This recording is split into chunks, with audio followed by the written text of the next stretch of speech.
Good afternoon, everyone, and welcome to our second instalment of our Sci-Fi series for 2020.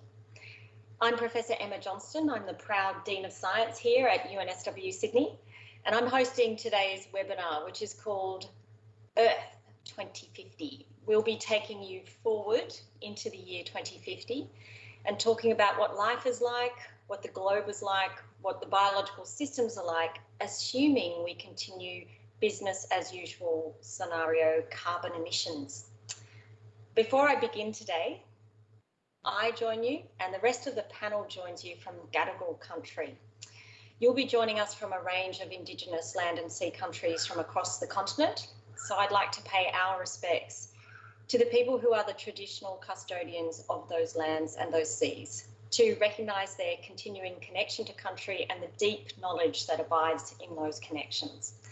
I'd like to pay our respect to elders past and present and extend that respect and that welcome to Aboriginal and Torres Strait Islanders who are joining us here today.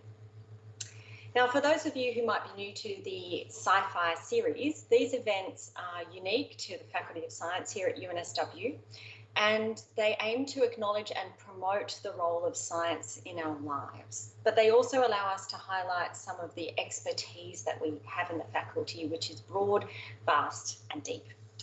Now, while it's a shame not to be able to meet you in person, obviously we are online due to the COVID situation, the opportunity that this provides is for many, many more of you to join us from across Australia and indeed across the globe to reach out and to make that connection. That's the silver lining. And of course, today is Are You OK Day. This is a national day of action in Australia where we highlight the need to reach out on any day of the year and ask, are you okay? Start those conversations, keep those conversations going. And if you're not okay, make sure you visit the Are You OK website today and you'll find a lot of opportunities to reach out and get help and support. So welcome everyone who's joining us. This afternoon, we are encouraging active participation. So you'll be able to pose questions. Those questions are moderated and we will try to get to as many of them as possible throughout the 1 hour. The webinar is also recorded and a link will be provided to anyone who's registered for the event today. And I know we have many, many hundreds of people registered. So that link will be sent out at the end of the event. Let me introduce the panel. So the first up today is Katrin Meissner. Now, Katrin is a Professor of Climate Science here at UNSW Sydney. She's also Director of the Climate Change Research Centre. And Katrin's research and her passion are in the study of abrupt climate change events, as well as thresholds and feedbacks in the climate system. She uses Earth's system climate models, so they're computer models, in conjunction with paleoclimate records to improve our understanding of the basic mechanisms of underlying climate variability and climate change. So welcome, Katrin. Our next up is Ben Newell. Now, Ben is a Professor and Deputy Head of School of Psychology here in the Faculty of Science. His research interests include judgment, risk and decision making, with particular interest in the cognitive mechanisms underlying the decisions that we make. A lot of Ben's published work has actually been on the psychological barriers which prevent people from both understanding and acting on climate change. Welcome, Ben. And our final speaker or final panellist is Dr. Mark Oy. Mark is an Associate Professor and he's a Senior Research Fellow in the Centre for Ecosystem Science. Now that's in the School of Biological, Earth and Environmental Sciences, again in our faculty. His research interests include fire and plant ecology, with most of his work focused on understanding the mechanistic response of plants, plant populations to the fire regime. Also understanding threatened species conservation and the effects of climate change. So welcome, what an esteemed and diverse panel. Thank you all for joining us today. Thank you for your time. The discussion that we're going to start now, and we won't have any formal presentations, purely a discussion to try and get that conversation lively. And I'll remind you again, if you do have questions, please, you can start posting them at any point in time. But the discussion will come in 3 sections. First of all, we would like the presenters, the panellists, to paint a picture of life in 2050. We call it sci-fi, but this is a picture that we're painting based on current projections according to climate scenarios and the predictions that we have based on current emissions scenarios. So say we didn't do anything about carbon emissions, what would life in 2050 be like? We'll then move on to how we might avoid this scenario, because as it pans out, life in 2050 won't be all roses if we continue current carbon emission scenarios. So we'll talk about how we might avoid that scenario and behavioural change. Finally, we'll end with a little bit of chat about what we've learned from the COVID situation and whether or not some of those learnings may help us deal with climate and climate change understanding. So let's kick off with Katrin. I want you, on the basis of your understanding of the climate systems and paleoclimate, to paint a picture of the environment in 2050 for us. Thank you, Emma. Yes, it's a pleasure to be here, actually, and thank you for everyone joining us today. So 2050, if we don't stop emitting carbon, our CO2 concentrations will be around 550 ppm. So to put this in context, that's the last time the planet actually was at these levels was over 25 million years ago. There were no humans around. It's pretty wild, actually. And our climate system will still adapt to these high levels. So the climate system is really slow to adapt. It takes a long time for big ice sheets to melt. It takes a long time for the ocean to warm up. So we'll still be at this ramping up of actually adapting to these high CO2 concentrations. Global temperatures will be around 2 degrees above pre-industrial levels. That's double of the warming we experience today. And of course, we will have more heat waves, longer heat waves, more frequent heat waves. And I think the predictions are that most capital or all capital cities in Australia will see a tripling in the number of heat wave days every year. In regions like Western Sydney, where there's lots of suburban sprawl right now, it's likely that the temperatures will hit 50 degrees at that point in time. That's when the roads start to get sticky. And that's also, of course, a temperature where it's not safe to work outside anymore. If you keep in mind that already today, more Australians die every year of heat than of all other natural hazards combined. What else? In 2050, I don't think we will go to the Great Barrier Reef for snorkeling or diving, because there will be severe bleaching events that will be so frequent that the reef won't be able to recover in between those. There just wouldn't be much to see. We probably won't go skiing either in winter, not in Australia, because the length of the skiing season is projected to reduce by over 90%. So basically there won't be any snow days, and I don't think artificial snow can make up for that. At some point the temperatures will just be too high. The snow line will just be too low, too high, so there won't be any snow. We will have problems with floods, so extreme precipitation events will become more frequent and more extreme. So infrastructure will be destroyed by floods. We'll have problems with fires. So what we saw, our devastating summer last year, is what we get with 1 degree warming. Try to imagine 2 degrees warming. And I think the agriculture in Australia will also have a hard time, because droughts are projected to become more extreme. It's projected to become warmer and hotter. So I think the agricultural yields are projected to actually decrease. So what really worries me is actually that all of these will come at the same time, plus sea level rise, of course. So sea level is a good one, because for 550 ppm, if we wait for the climate system to adjust, we are up to over 10 meters of sea level rise. So the question is, how fast is this happening? So if our ice sheets behave in the next 30 years, then the projected sea level rise change will be around 30 centimeters in Sydney.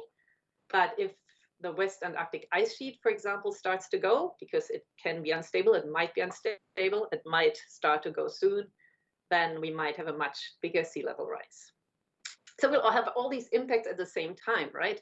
And I think us as a country, as a society, we might be able to deal with one. Like if we just have heat waves, maybe we just get our air conditioning systems up and we try to deal just with the heat waves, but we will have all of those at once, like ocean acidification, heat waves, sea level rise, floods, fires, and climate refugees that will come into the country, because it will be, in some countries, these effects will even be worse, and people just won't have any food or water security to stay in their own countries. So that's the picture I can paint for 2050 if we don't stop emitting carbon very soon. So that's rather shocking, but it's all based on scientific evidence and projections, but also the monitoring of changes that have been happening in the last few decades. So very much a realistic scenario, even though it is quite horrific and end of world Armageddon style scenario. I want Mark to actually have a little bit of a chat around the biodiversity of the ecosystems that, you know, say surrounding us in the Sydney region. What could we expect to find in those forests? Anything? I hope something, but like Katrin's outlined very clearly, and maybe a tad bleakly, but that's the reality I think we're heading for. So with all of these patterns related to climate, the you know, warmer temperatures, more sporadic rainfall, sea level rise, even in terrestrial systems, we'll get encroachment of sea water into the terrestrial systems. All of this is happening at the same time as the current pressures we still have. So we still have pressure on land clearing. We still have pressure on more intensive use of land to feed ourselves, and all those scenarios are still carrying on. And as far as biodiversity, this means that there's going to be some element of loss of biodiversity, and basically that's an increase in extinction. So we're in this, it's been termed the sixth sort of great extinction event. There's going to be both direct and indirect effects of all these scenarios around climate change that will have an impact on this extinction rate. Some of the more direct examples, we know that some species have thermal limits. So flying foxes that we see around here, flying around Sydney and beyond, they know many species of them have a 42-degree limit. Once they reach that 42 degrees, they literally start falling off their perch. So we have these increases in extreme events, in extreme drought and extreme heat waves. We're going to see sometimes die-offs of 1,000, 10,000 of single species like that. And we already are starting to see that, particularly a lot more instances in the last decade or so. We have the dubious honour here in Australia. I think one of the first mammal species that the extinction of it has been attributed to climate change, to a rodent species in the islands off North Queensland. And there's going to be more of those kind of losses as well. That was sea level rise, was it not? Exactly, yeah. It only had a small area of habitat that once the sea level did rise, that habitat got to a point where it's just not sustainable.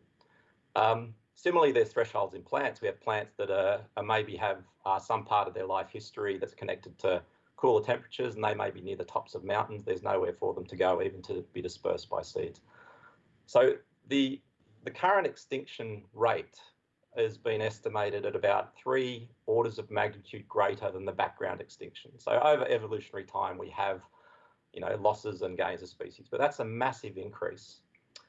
And some studies, and there's pretty good confidence on this, that by 2070, we're going to lose around 1/3 of all plant and animal species. So by 2050, I think we're going to really see that taking a hold. And I guess one thing that slightly worries me with this is that to the everyday person, perhaps even in the bigger cities like we are here, I'm not sure even if some of those impacts will get into their consciousness. But I think when we do have elements of climate change reacting with the natural environment, when they really start knocking on our door, that's when we'll start to see, I hope, some shift. And I think that's going to be something that we'll get in 2050. So just as a quick example, you might imagine in a future where every year we have to wear a mask to go outside, or we might even have to stay indoors, you know, to isolate, to stay away if we have particular respiratory problems. Shops, chemists, even Bunnings might run out of PPE. And this is a scenario that obviously we're living in now, but if we cast our minds back a few months, we were doing that because of bushfires. And bushfires are forecast to increase. And what we experienced this year is something I think will be a much more regular occurrence by 2050. Thanks, Mark. You've painted another very vivid picture, and a lovely segue to Ben, who's a psychologist.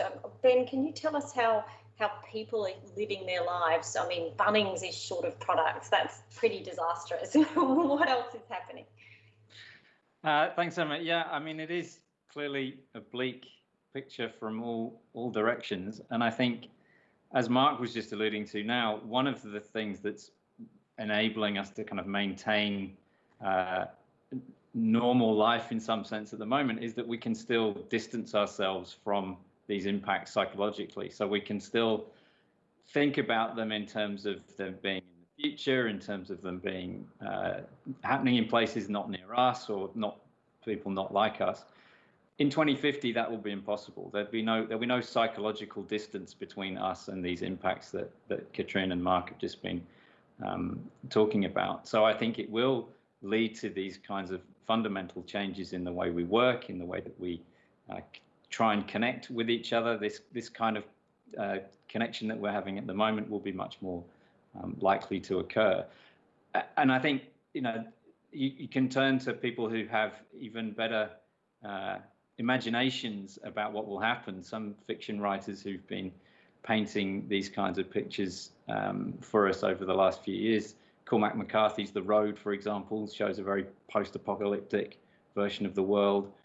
David Mitchell's The Bone Clocks is one that I find particularly chilling, and it's a picture where people are surviving from kind of government rationing. There are increased numbers of wars, and this is going to be a very asymmetric impact on society in the sense that there's going to be losers and then really big losers, and I don't think there's going to be any winners out of this. But that's going to drive the inequities and inequalities that we can already see in society, and those problems are only going to get exacerbated if we don't address what's already happening. What we can see is already happening. Thanks, Ben. So we're starting to get some questions in from the audience. I'm going to pepper them in between the other questions that I already have established. And some of the questions that, in fact, I already have listed are from the audience when we've gathered them before the event. So this is going to be quite interactive. I'm just going to throw first to a great question that's come in from Jenny Norman, in fact. Why aren't we focusing more on 2030 or 2040 instead of 2050? So the kind of quick answer is this is a sci-fi series, so we thought we'd get way into the future, and 30 years seems like a long time into the future. But very important changes will take place by 2030 and by 2040. We know that the countdown for carbon emissions breaching the 1.5 degrees is only 8 or 9 years. So Katrin, do you have a fine scale prediction for a little bit earlier, 2030 or 2040 for us? Well, actually, the change we see in the next 30, 40 years is really very closely related to the emissions. So that will really depend on the scenario and how we react. But in terms of staying, I mean, you said staying under 2 degrees or under 1.5, which we actually try to do with the Paris Agreement. So there have been projections on that, and most of, I think, 70% of all the simulations say that if we want any scenario to stay under 2 degrees, we actually need to take CO2 out of the atmosphere. Like, not only stop emitting, but also taking CO2 out. And 1.5 degrees, I think we can already give up on that one. So I think for the next 10 or 20 years, it will really just depend on how much we emit and how the systems continue. But so you wanted numbers, right? So I think well, numbers are good, but also I guess the question is, have we underestimated the climate extremes? That's definitely something that's in the conversation right now, that perhaps our focus has been on those averages, and perhaps what we underestimated as scientists was the effect and the frequency and that rapid frequency of extreme events, which is what we're talking about with bushfires. We see California is burning right now. What are the scientists, what are they saying about that? So I think in terms of mean changes, we've actually done quite well. If you look back, even projections from 30 years ago are pretty much on the dot. And if anything, too conservative. So maybe we underestimated a little bit the mean changes, but pretty much we understood very early on what's going to happen. The extreme events are interesting because those are more complex. They're like low probability events that of course have big impacts that are important for humans. And I would say that the research into extreme events really has accelerated over the last 10 years, and we are still at the forefront of learning new things every day. So for example, extreme heat events, we're, I think, pretty good in projecting and understanding. Extreme precipitation events, extreme droughts are already much harder to get a good understanding of what's really happening and what will happen. But it's certainly one of the topics we work on right now. Yeah, and Ben, is there a difference between how humans deal with rare extreme events versus kind of an average slow cook?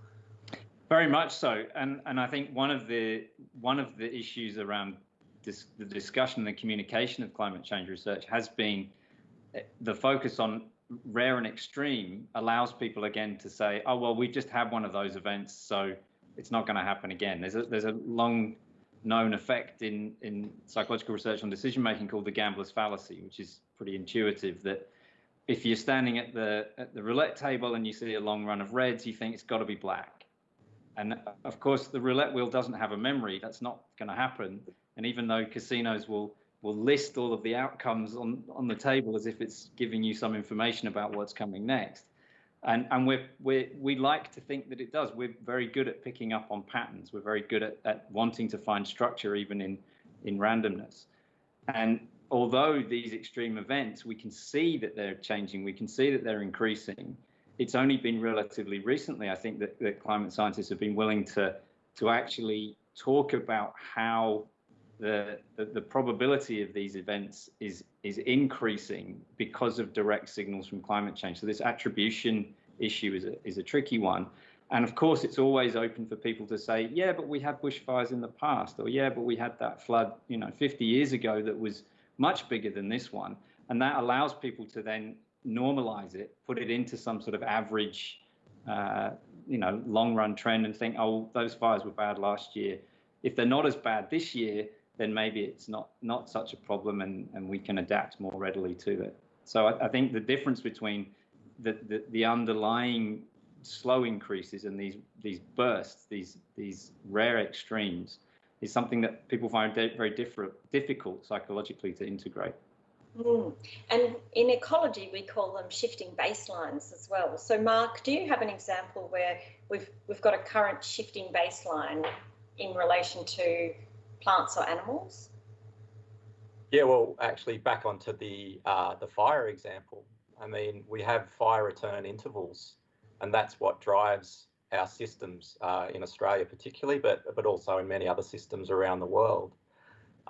We're a fire country where we have plants and animals that are adapted to a particular fire regime. But once you start shifting that regime, and the regime is the frequency and season and intensity of those fires, that's where you start having things fall off. But as Ben was just saying, a typical fire regime, so very broadly in woodland or forest around us here, around Sydney, would be somewhere in the ballpark figure of, say, every 15 to 20 years. If you that sort of timescale, if that gets shortened down to, say, 10 or 8 years, you're going to start losing species from this fire interval effect. There's actually a theory called fire interval squeeze, and mega fires like the ones we've just had are going to increase this fire interval squeeze and cause a loss of species from habitat. So that's a very real occurrence, and it's increasing as we go. And fires, I should say, we think of places like Australia as being these fire-driven systems, and California and Brazil. But fires, even in countries we don't think so much. So in the UK at the moment, they're having, the last 3 years have been their biggest wildfire seasons, 2018, 19 and 20. And I mean, you know, even people like Brian May, guitarist from Queen, is being evacuated from leafy Surrey because of bushfires. If we've got that sort of thing happening, there's obviously something to think about. So, and this is happening in many, many systems. So in about 45% of Australia's coastline has been hit by an extreme event in the last 5 years. So that's an enormous amount of habitat that has actually been hit by an extreme event. And we are talking now, if we just project again into 2050, that, for example, on the reef, as you mentioned, Katrin, the projections are that mass bleaching would happen every second year. And if we think about the frequency of disturbance events, we know that mature reefs will take about 15 years to form. So when we push these systems to these more frequent disturbances in biological systems, Mark, from my perspective, everything becomes more weedy. Is that what's going to happen to the bush around us? Would it be just the species that can reproduce really quickly that get an advantage? Yeah, definitely you're going to shift out. There's species that resprout, and there's species that are what we call obligate seeders. Those obligate seeding species, they're the ones that depend on having the regeneration from seed. The seeds are woken up by fire. Will start to knock out them, and they make up around 50% of all species. You know, just around the Sydney region, we have around 2,500 plant species. We'll be losing a lot of those to too frequent events. The resprouters will be more resilient, but again, we're shifting other aspects of that regime, having really large fires at really high severities. They're also at some risk from decline. Now, on the topic of extreme events, but taking us back in time, Katrin, what do our study of paleoclimate and changes in climate in the past tell us about extinction? Oh, that's a wonderful question. So it really depends on which time scales you're talking here. So for the last million years, we are very fortunate because we have ice cores, and ice cores record atmospheric greenhouse concentrations, but also temperatures and maybe even ashes from volcanoes. So there's lots of information in these ice cores, and they have a pretty high resolution. So for the last million years, we have an understanding of how fast things changed. And over that time span, there were no changes that were even close to the rate of changes we see today. Like there's a factor 10 to 100 of a difference. But let's just take this even further back. So there's one event that I absolutely love, because it must have been an impressive event about 55 million years ago, where for some reason a lot of carbon was ejected into the atmosphere. It got really warm, and we had a beautiful extinction event in the deep ocean. And so there's lots of people who research this. The problem with something that happened 55 million years ago, so we don't have any ice cores. And our records, our climate archives, just don't have the temporal resolution to really pin down the rates of change. But we're trying, and there have been several very highly cited articles out in the past 5 years, trying to see how fast things changed back then. And even then, every single one of those came to the conclusion that it was at least 10 times slower. So what we're doing right now seems to be completely out of what the planet and all our ecosystems were used to since millions of years. And as you said, we had extinction events before.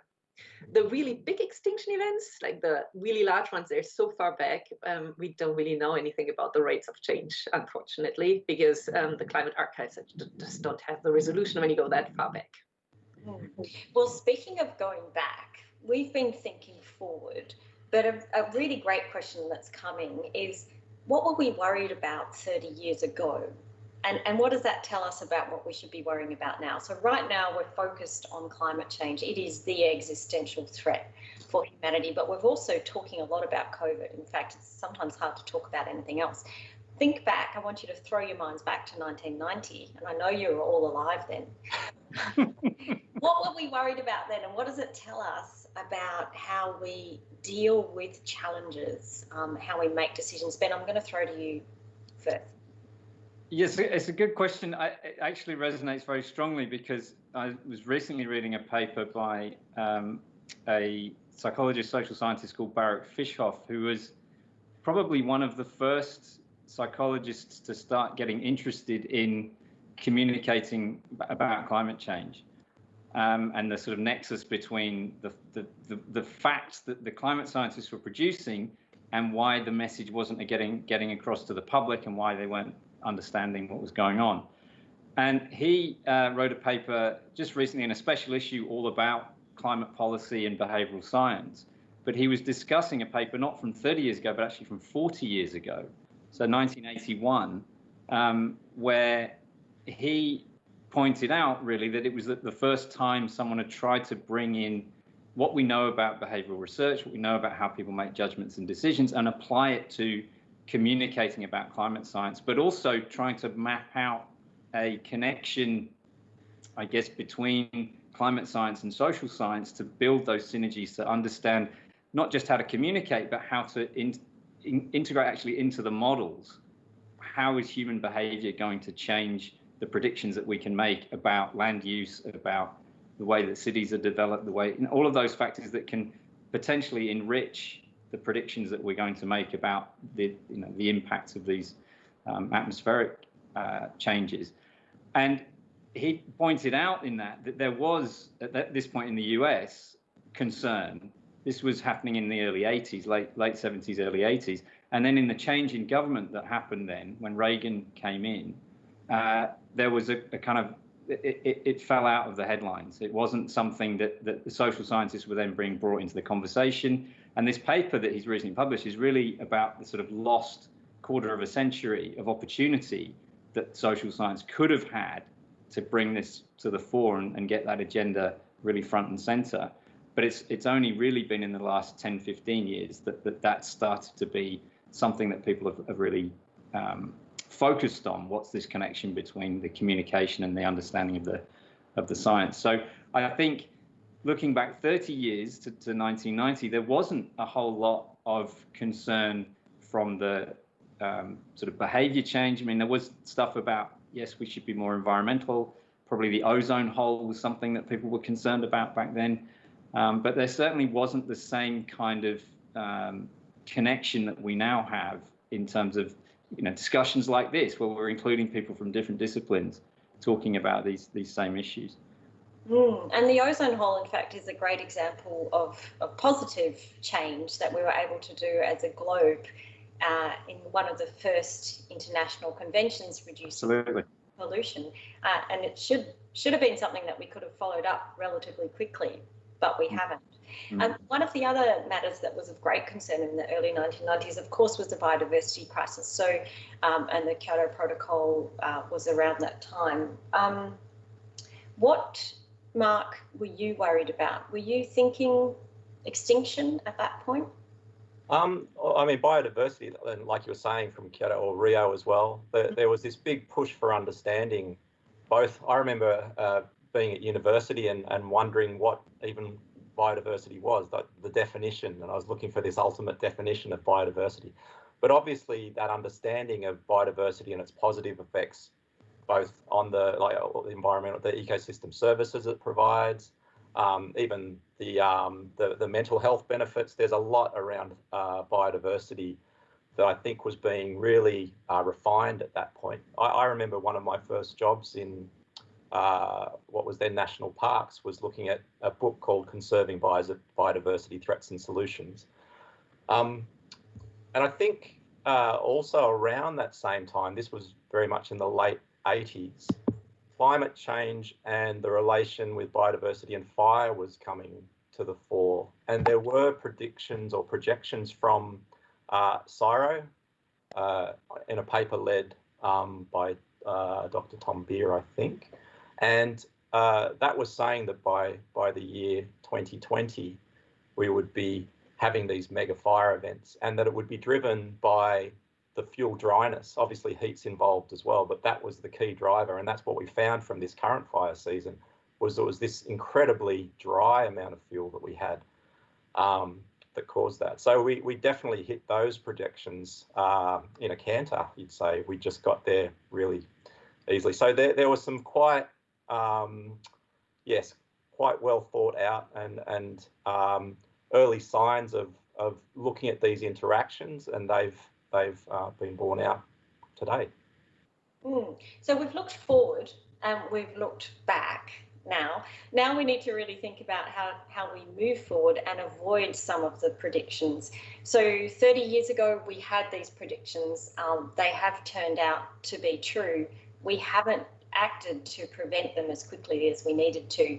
Now things are getting to the very, very pointy end of climate change, where if we don't, we have mass ecological and human disaster. And in fact, we're seeing those already take place. So let's move on to how do we change our future? What do we do behaviourally? What do we understand from biodiversity and from environmental systems and from the way that humans interact with those systems in order to make those changes? I'm going to throw to a question that's just come from the floor. And I think, Katrin, you might actually be the one for this. It's a great question, and it's around natural processes that regulate carbon dioxide in the atmosphere. There's two parts of the question. One is, are we reaching saturation levels of carbon dioxide in systems so that, for example, the ocean can't take up anymore? And is that a problem? And the next one is, how effective are carbon sequestration processes like seaweed production, for example, in taking carbon out of the system? Are you happy to take that first, Katrin? Yes, very happy. That's a great question.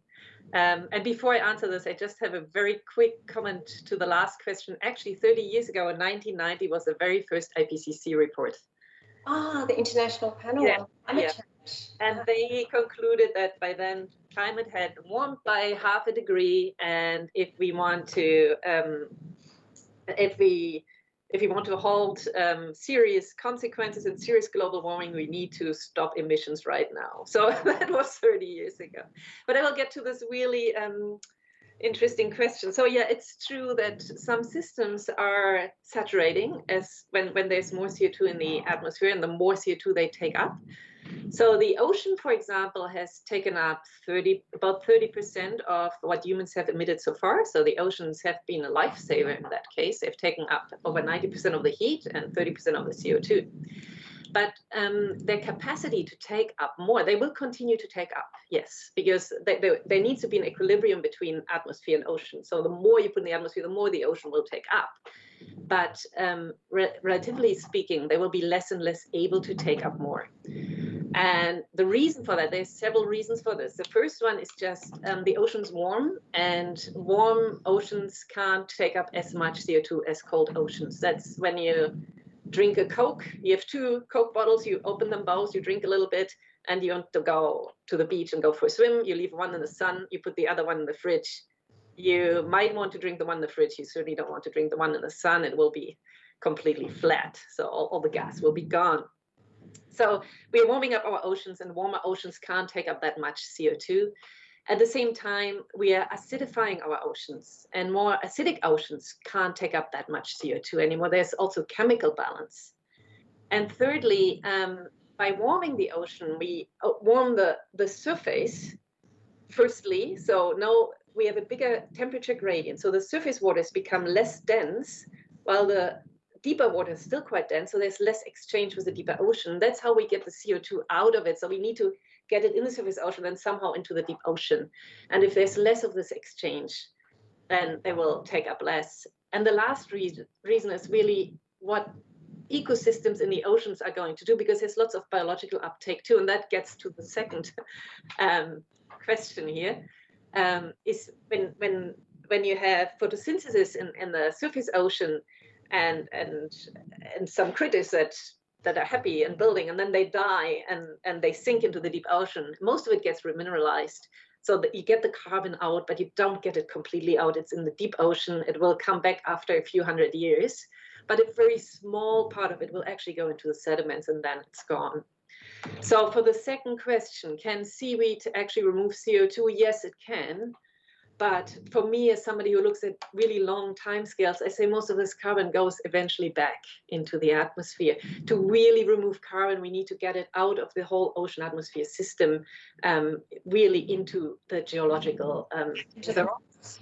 Into the rocks, yeah. Okay, so that's an interesting avenue. Ben, can I ask you a question around these sorts of activities? Like, we're all jumping on solutions and interventions, and I personally think this is a really fantastic, positive thing.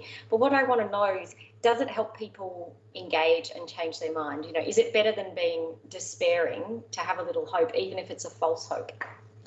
Absolutely, and I don't think it should be seen as a false hope. I mean, I think that there are lots of things that we can do as individuals, and most of us already kind of know what those are. If we can make the causal connection between fossil fuels being the problem and therefore reducing our emissions being part of the solution, then we can all take actions that help reduce those types of emissions. Of course, it often feels like it's a drop in the bucket. Why should I do it if I can see other people that aren't doing it? What's the point in me, driving my car less if everyone else is going to keep driving their car? But I think that there is good evidence that as we can start to see shifts in social norms, in what other people are doing, that has a massive impact on people's behavior. So there's lots and lots of work showing that just getting feedback about what other people do changes my behavior. And those small shifts can then produce the more societal level shifts that we're going to need to see to really change the course of these emissions developments. Because clearly we can't put it all down to ourselves, and it shouldn't be just left to the individual. There has to be leadership, there has to be government intervention. But in order to get people sufficiently engaged to see that those kinds of government interventions need to happen, then I think there's a sense in which you're learning from your own behavior that, yes, this is something that I care about, this is something that is important, this is something that I need to do. And it's been interesting thinking about the relationship between what we've been discussing in terms of rates of change in the climate system, and also how that can feed into rates of change in human behavior. So there's some interesting recent work looking at not just giving people information about norms, so saying 60% of people recycle or whatever it might be, but dynamic norms. So essentially all that is just giving people what the rate of change in a particular behavior might be. And that seems to have a larger effect on people's willingness to then change their own behavior. So things like meat consumption, if you say to people what the average amount meat that people consume is, then maybe that's not going to shift their behavior. But if you can show what the trend is, what the dynamic norm is across the last few years, then that has evidence that it changes people's behavior. Similarly, with simple things like using your keep cup, your reusable cup at a cafe, there's a study that shows that if you give people information about how many customers are changing their behavior in that way over the last few weeks or months, that has a much bigger impact than just giving them that single static norm. So there are in interventions, things we can do, but there has to also be clear leadership and clear structural change to really give people the sense that they are contributing to something for which there is a global or national global goal, and you're all part of the same activity. So it sounds like everyone wants to be on trend as well. Yeah, absolutely. Keep up with the Joneses. Now, Mark, you've been involved in practical conservation projects, and increasingly practical conservation projects in the science world involve citizen scientists. Do you see that also as a means of kind of engaging and changing people's behaviour? Yeah, absolutely. And just as Ben was saying, if you engage people with any particular subject, I think firstly, they want to get deeper into it and understand it further, but it also makes them more aware of whatever issue is surrounding the subject they're getting into. So, I mean, as an ecologist and a field ecologist, I still believe going out and monitoring to see how things are persisting after these big fire events is really important, because then we're able to feed in to help inform management. We work with DPI and those sorts of people in fire management, for example. But when you have a fire of the scale we've just had, it's a massive undertaking. We've had, around 10 million hectares burnt, and to even be able to get that sort of monitoring done, it's a huge cost for a start. And you need to start thinking innovatively, both how you're going to approach even such a simple, well, relatively simple thing such as monitoring. So one of the students here, part of the Centre for Ecosystem Science, had her house burnt down by the recent bushfires.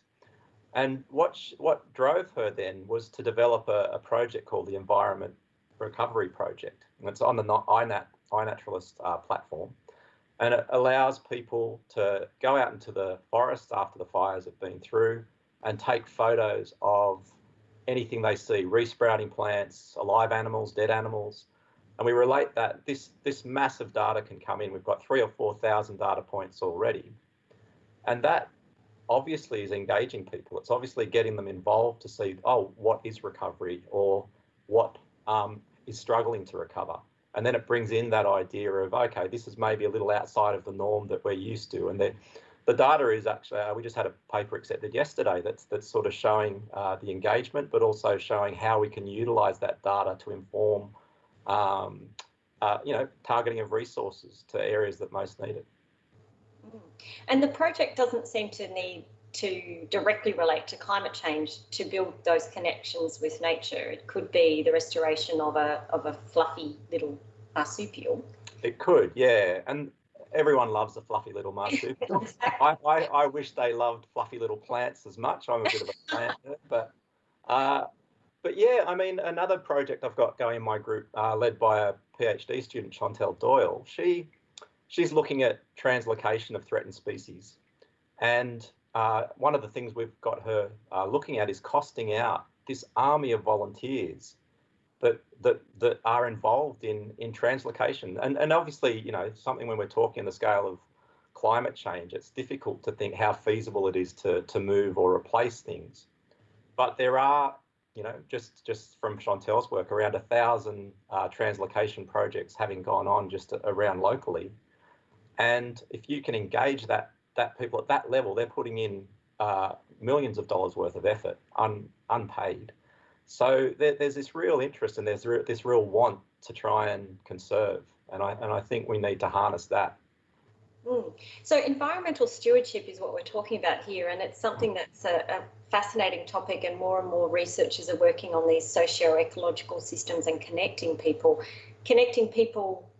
policy, connecting government with environmental matters.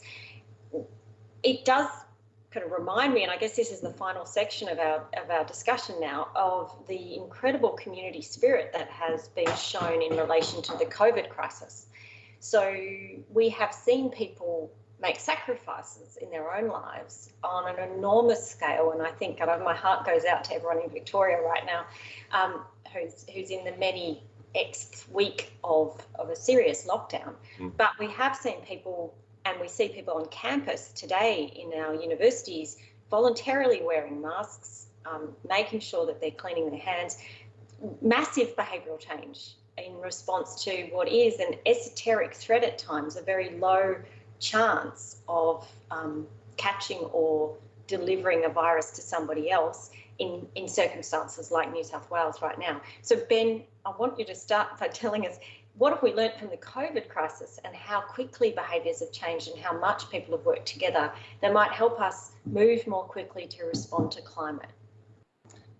Well, I think, yeah, I mean, it's been remarkable to see the speed of uptake, the change in behaviour, the involvement, and I think there are many parallels and many things that we can take from it. One principal one is how prominent experts have been in the conversation. So listening to health expert, listening to expert advice, that has been front and centre right from the start, and it has been something which I think hasn't been seen in climate change as much as it should be.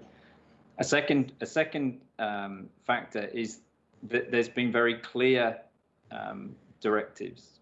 Australia's done pretty well internationally, and there have been clear plans. There's been clear linking of why it makes sense to stay indoors and not socialize with other people. There's a kind of clear understanding of the causal links between one behavior and the next.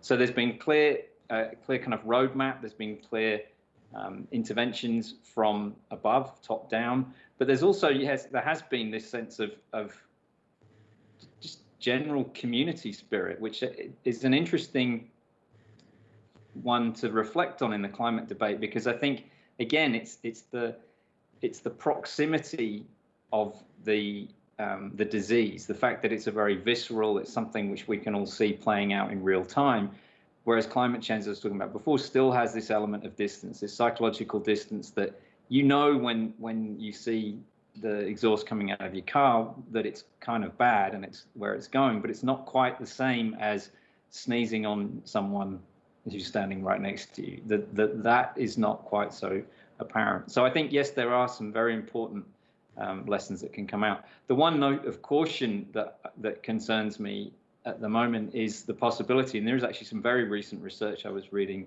from some colleagues over at UWA looking at this, as to the possibility that the pandemic and the need to restart the economy, there's a possibility there that starts to take focus over the need to keep acting on climate change. And so there's such a focus on flattening the COVID curve that flattening the emission curve gets lost.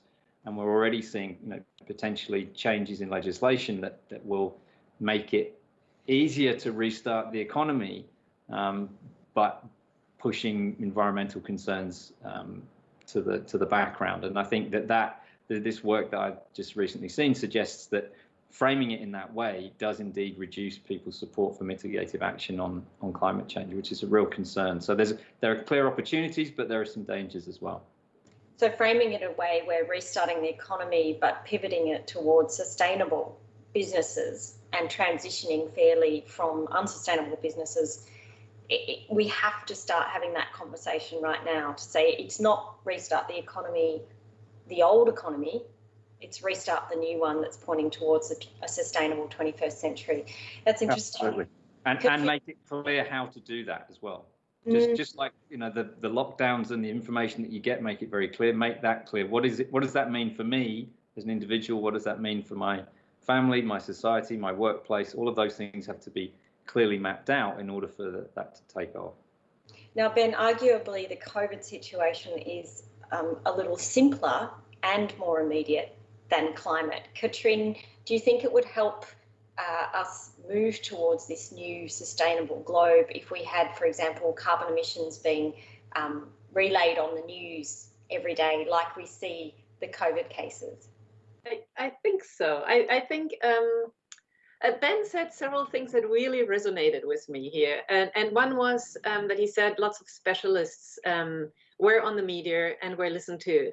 And I think education and communication is something we still don't get right in terms of climate change. And it's something that's really hard to get right because you have this psychological distance that Ben talked about. So all of us had a cold before. All of us have been in bed and felt really, really bad and just wanted to be under our covers. That's something we can relate to. And I think most of the things that we in a way, we are animals, right? We are just, the things we understand are the things we can personally relate to, things that we personally experienced. So a disease, everybody knows what that is. A virus, everybody knows what that is. Airborne infection, most of us understand what that means.